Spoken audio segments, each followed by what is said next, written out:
Long overdue. That's how some local people with ties to Cuba describe the policy reform. Although many are opposed to the United States having improved relations with Cuba, others say they're glad it's finally happened. WSBT-22's James Fillmore is at the live desk right now. And James, you spoke to a local Cuban American. She lives in South Bend now, Rick, but she lived for several years in Cuba, right around the time Fidel Castro went into power. She was thrilled to hear that the U.S. would be easing sanctions on Cuba because for some people, it means seeing family that they haven't been able to visit for years.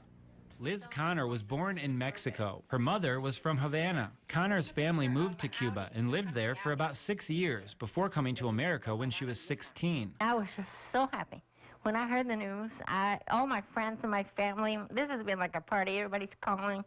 We are very, very happy. Connor's only been able to visit twice since moving to the U.S. She still has a few cousins who live in Cuba. Be able to see, your friends, be able to go to a funeral, go to the wedding, come back, and have the freedom that people take for granted here. Connor says this change will give more Americans the chance to experience the rich culture of Cuba. Plus, she says communication will be better. They are going to be able to communicate with each other and maybe figure out how to fix that government, how to be able to communicate with America. Americans will be able to know what's going on there. As for Cubans, Connor says a major improvement will be to education. People will be able to learn more about technology and other fields. And she says traveling will be less of a headache. When I went with that group, we had to have a list taken to the State Department. We had to be confirmed by the FBI. It was ridiculous. Keith Graber Miller is a Goshen College professor who's been to Cuba twice. He agrees that this change between America and Cuba will improve education by allowing more U.S. students to study abroad in Cuba. He says one of his biggest fears, though, is that this change will cause an influx of people who visit Cuba